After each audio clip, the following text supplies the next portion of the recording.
Hello all, welcome to Sarita creative studio. यदि आपने अभी तक चैनल को सब्सक्राइब नहीं किया है तो पहले सब्सक्राइब कर लें, साथ में बेल आइकन ऑन कर लें।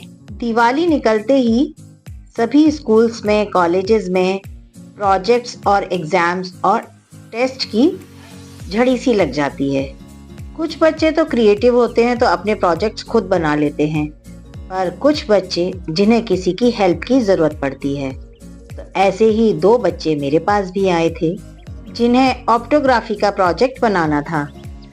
तो जब मैंने नेट पे सर्च किया ऑप्टोग्राफी का प्रोजेक्ट कैसा हो सकता है, तो मुझे ये इमेज सामने जो आपके दिखाई दे रही है वो सामने दिखाई दी। तो उसमें जो मैंने अपना आइडिया लगाया तो कि कुछ डिफरेंट इस तरह से हम कर सकते हैं, तो उसके लिए मैंने सामान लिया, दो छोटी छोटी बॉल ले ली, उन्हें वायर के साथ में अटैच किया और कुछ मोल्डेड का यूज़ किया। मेरे साथ में पूरे प्रोजेक्ट को देखने के लिए कि मैंने उस प्रोजेक्ट पे काम किया, कैसे बनाया, मेरे साथ पूरे वीडियो में बने रहिए और आप भी देखिए, एंजॉय करिए। ऑप्टोग्राफी हमारी बॉडी में किस जगह होती है और वो कैसी दिखाई देती है, क्या मैंने उसको सही विजुअल किया, कमेंट करके बताएं। और आपको मेरा ये काम कैसा लगा ज़रूर से कमेंट करें। वीडियो पसंद आए तो लाइक करें, सब्सक्राइब करें चैनल को और अपने फ्रेंड्स के साथ शेयर करें। और आपने अभी तक मेडिकल के या साइंस के क्या क्या प्रोजेक्ट बनाए हैं कमेंट करके ज़रूर बताएं। तो वीडियो को देखते रहिए और एंजॉय कीजिए। मैंने बॉल के साइज के हिसाब से वायर को फोल्ड कर लिया और कुछ मैंने फोल्ड किए प्रोजेक्ट्स में, जैसे नीचे हमें डायग्राम में दिखाई दे रहे हैं उस तरह से मैंने कुछ फोल्ड किए जो मुझे लग रहा था कि शायद सही हैं। तो सेम फोल्ड मैंने दो तारों में किए, दो वायर एक जैसे ले लिए और उनमें मैंने सेम फोल्ड कर लिए। दोनों अपोजिट डायरेक्शन में रखे। जो दोनों बच्चे मेरे पास आए थे, कुछ काम मैंने उनसे भी करवाया, तो बच्चे भी उस काम को बहुत अच्छे से सीख गए। जब उन्होंने खुद से ये प्रोजेक्ट बनाया तो उन्हें ये लगा कि हाँ, वाकई ऐसा नहीं है कि मेडिकल वाले बच्चे जो होते हैं वो केवल दवाइयाँ और सीरिंज से ही काम करते हैं। उन्हें जब देख के ये लगा कि मैम, ये सीरिंज हमारा ड्रिप चढ़ाने का पाइप है, आप क्राफ्ट में भी काम में ले लेते हो क्या? तो वही सारी चीज़ें हमारी वही हैं जो हम आर्ट एंड क्राफ्ट में काम में लेते हैं। और साइंस में, जब मेडिकल में जो डायग्राम या प्रोजेक्ट्स बनते हैं वो भी क्या है, हमारे आर्ट एंड क्राफ्ट का हिडन पार्ट ही तो है। तभी तो कहते हैं बच्चों को स्कूल में शुरू से ड्राइंग में और क्राफ्ट में पार्टिसिपेट करते रहना चाहिए, क्योंकि उन्हें नहीं पता हर सब्जेक्ट के साथ में आर्ट एंड क्राफ्ट हिडनली सभी के लिए कंपलसरी होता है। तो यहाँ पे मैंने शेप को बना लिया और उसके ऊपर से जो हमारा ड्रिप चढ़ाने वाला पाइप होता है उसको कट करके पूरे वायर पे कवर कर दिया। जब एक साइड के वायर के सारे तारों के ऊपर मैंने पाइप चढ़ाना बता दिया, तो दूसरी साइड के सारे तारों के ऊपर पाइप चढ़ाने का काम बच्चों ने किया। सारे जो वायर्स कनेक्ट किए एक बार मैंने बता दिया, उसके बाद सारे वायर कनेक्ट करने का काम भी बच्चों ने किया और प्रोजेक्ट को बनाते बनाते बहुत एंजॉय किया। उससे उनकी बारीकियां, जो उनके तार टाइट करना, प्लायर को कैसे चलाना है, ये चीजें भी उन्हें करने का मौका मिला, तो उन्होंने बहुत एंजॉय किया।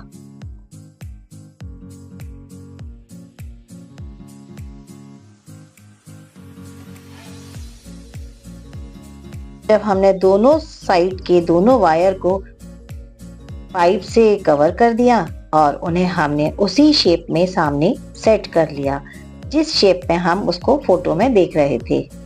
और उसके लिए फिर हमने एक एक्स्ट्रा वायर और लिया और उससे फिर से हमने शेप बनाया, क्योंकि यहाँ पर हमें जो बॉल है उसके लिए दो वायर हमारे उस प्रोजेक्ट में जा रहे थे, तो बॉल को दोनों साइड से हमें अपने वायर के साथ कनेक्ट करना था। उसके लिए थोड़ा ज़्यादा उसको सेफ रखने के लिए मैंने पाइप के अंदर फिर से छेद किया सीजर से कट करके, और अपने दूसरे वायर को भी उसी में इंसर्ट करके थोड़ा टाइट कर दिया ताकि वो वायर निकले नहीं। तो ये करते करते हमारे प्रोजेक्ट का थोड़ा सा पार्ट हमें लगने लगा कि हाँ, हम सही डायरेक्शन में काम कर रहे हैं। कोई भी काम करें, पेंटिंग बनाएं या क्राफ्ट करें या प्रोजेक्ट बनाएं, यदि उसके काम में फिनिशिंग नहीं होती है तो प्रोजेक्ट में बिल्कुल भी मज़ा नहीं आता। देखने वाले को उसमें अनटाइडीनेस अच्छी नहीं लगती है, और प्रोजेक्ट अनफिनिश लगता है तो फिर भी प्रोजेक्ट के बनाने का कोई फ़ायदा नहीं है।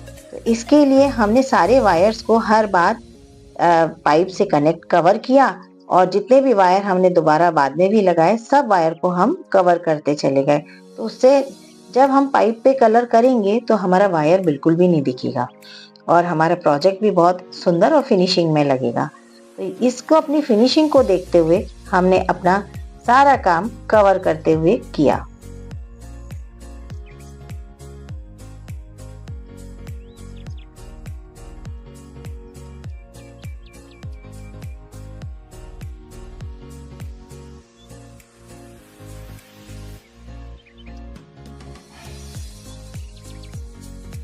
अब हमने शेप तो दे दिया, अब ज़रूरत है हमें इन्हें उन जगहों से बांधने की जहां पर मैंने पॉइंट्स बताए हैं। तो उन पॉइंट्स को भी हमने बारीक तार से बांध लिया। तो अब ये शेप नज़र आने लगा कि हाँ, जो शेप हम उस फोटो में देख रहे हैं वो यही शेप है। अब इसे हमें प्रेजेंट कैसे करना है ये हमारे ऊपर है। तो हमने वो शेप बना लिया, और इसमें ट्राई करके भी देख लिया कि बॉल इसमें कैसे फिट हो रही हैं। तो उसके बाद हमने इसकी जो सारी वेन्स हैं उन्हें थोड़ा सा सेट किया, एडजस्ट किया, और शेप को 100% फाइनल किया। उसके बाद हमने ले लिया एल्युमिनियम फॉइल, क्योंकि हमें इस ऑप्टोग्राफी के प्रोजेक्ट का नीचे का जो बेस है वो भी बनाना था। तो उसके लिए हमने फॉइल ले ली और फॉइल से उसका शेप देना शुरू कर दिया।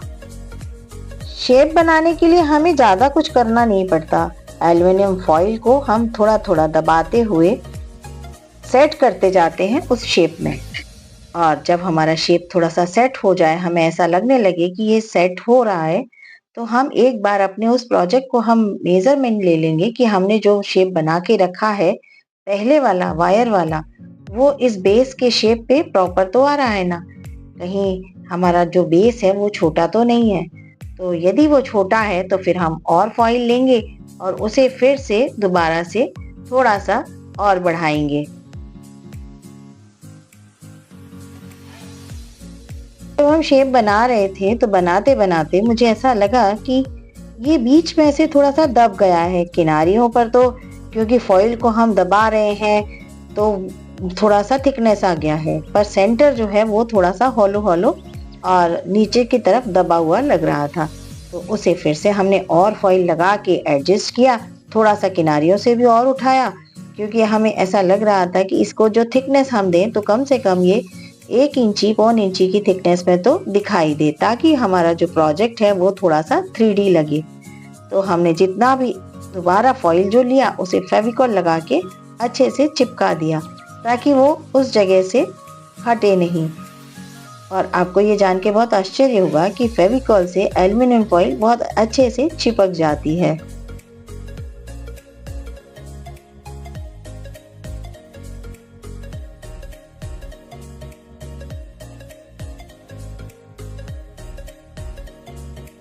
जब शेप बन गया तो क्योंकि हमने इसमें 2-3 लेयर लगाई थी तो हमने उन सब को अटैच करना था, तो मैंने यहाँ पर मास्किंग टेप से इन सब को अटैच कर दिया।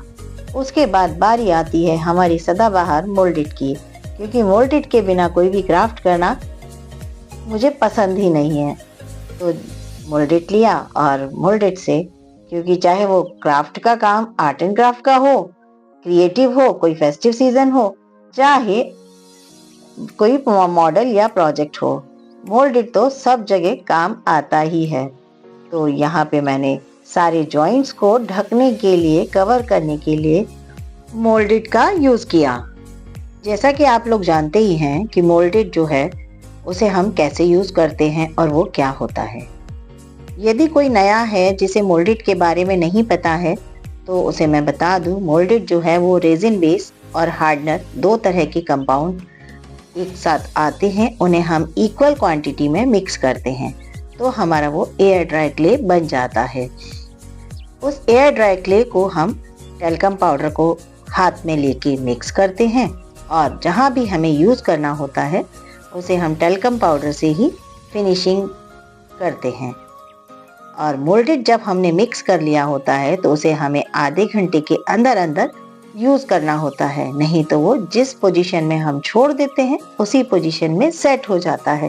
तो इसलिए यहाँ पे हमारे को जो भी काम करना था बहुत फास्ट करना था, तो हमने जितना ज़रूरत था उतना उतना मोल्डेड हम मिक्स करते चले गए और अपने काम को हम करते चले गए। तो यहाँ पे सारे जोड़ों को हमने कवर कर लिया और उसके बाद में हमने जो एंड हैं हमारे प्रोजेक्ट के, जो हमने वेन्स बनाई हैं, उन वेन्स का जो एंड था हमने उसे भी कवर कर दिया।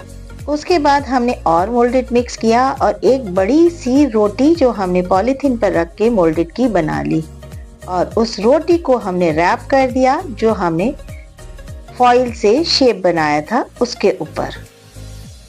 जैसे कि आपको दिखाई दे रहा होगा बीच बीच में बच्चों के हाथ भी सामने आ रहे हैं, क्योंकि मैं एक बार कोई चीज बता रही थी तो उसे आगे का प्रोसेस पूरा कंप्लीट करने का काम बच्चे ही कर रहे थे। मैंने स्टार्टिंग में उन्हें बता दिया कि इसको हमें ऐसे करना है, तो बाकी का काम सारा की सारा बच्चों ने किया। मोल्डेड की रोटी भी बच्चों ने बेल के दी, अब उसे इसके फॉइल के शेप के ऊपर चढ़ाने का काम मैंने किया और उन्हें बताया कि इसे हमें ऐसे चारों तरफ से कवर करना है। तो जहाँ जहाँ से रह गया था वो सब काम बच्चों ने किया और इसे हमें जैसे भी शेप देना था, इसमें जैसे हमें हमारे जो ब्रेन में जो हम देखते हैं, कोई हमारे ब्रेन की जो फोटो देखते हैं तो जैसे अखरोट के अंदर का हिस्सा होता है उस तरह का होता है, तो हमें वो सारे इसके अंदर शेप डालने थे। इसी के लिए हमने फॉइल को लगभग उसी तरह का शेप दिया था। तो अभी इसमें आप देखिए कि क्या हम वो शेप के साथ में प्रॉपर ईमानदारी से काम कर पा रहे हैं, क्योंकि हमने इसे कोई मेजरमेंट से नहीं किया, हमने जस्ट अंदाजे से कर दिया है, क्योंकि कौन सा शेप कहाँ होता है इसका फिक्स तो हमारे पास एक डायग्राम नहीं होता है। और जब वो हमारा सूख गया सारा काम, उसके बाद हमने उसके ऊपर हमारी बॉडी में इनसाइड में जो कलर्स होते हैं या हमारे ब्रेन में जो हम देखते हैं किसी भी फोटो में जो कलर होते हैं, हमने वो कलर करने की कोशिश की। तो उसके लिए मैंने यहाँ पे हमारे पेस्टल शेड्स में से कलर्स यूज़ किए। साथ में डार्कनेस दिखाने के लिए कहीं कहीं क्रिम्सन रेड से हमने ब्लड सेल्स और रेड कोशिकाएं भी बनाई। तो कभी कभी लग रहा था कि ये बायोलॉजी का काम है, साइंस का काम है या है आर्ट एंड क्राफ्ट। मज़ा बहुत आ रहा था कुछ भी करने में और उसकी हमने कलर करके मिक्सिंग की। तो इस चीज़ से समझ में आया उन बच्चों को भी कि आर्ट एंड क्राफ्ट बचपन में कर लेना कितना ज़रूरी होता है।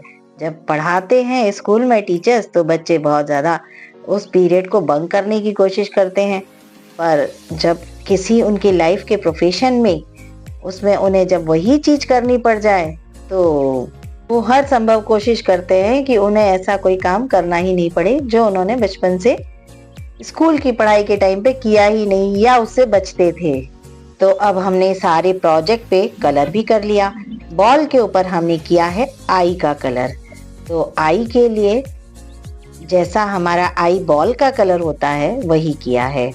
तो अच्छे से शेडिंग डाली और जो हमने वायर का जाल बनाया था उसके ऊपर एक साइड से ब्लू कोशिकाएं और एक साइड से रेड कोशिकाएं हमने बनाई थी, जैसा कि उस फोटो में दिख रहा था। आई बॉल को भी हमने कोशिश की है कि हम इसे ओरिजिनल जो ब्राउन आईज होती हैं हम उसका वो कलर कर सकें, उसका इफेक्ट लगे कि हाँ ये रियली आई है, क्योंकि ऑप्टोग्राफी का प्रोजेक्ट है। तो हमने अपनी आई बॉल कलर करने के बाद जो हमने वायर का उसका सेट किया था उसमें अपने आई बॉल में साइड से थोड़े से होल किए और उसमें हमने दोनों साइड के वायर फंसा दिए और हमने इन सारी जो हमने जाल बनाया था उसे फेविक्विक की हेल्प से चिपका दिया और उसके बाद सारी चीज़ों को लेबलिंग कर दी और हमारा प्रोजेक्ट रेडी हो गया। आपको ये ऑप्टोग्राफी का प्रोजेक्ट कैसा लगा कमेंट करके ज़रूर बताएं और वीडियो को लाइक नहीं किया है तो वीडियो को लाइक करें और मिलते हैं नेक्स्ट वीडियो में। तब तक के लिए बाय बाय।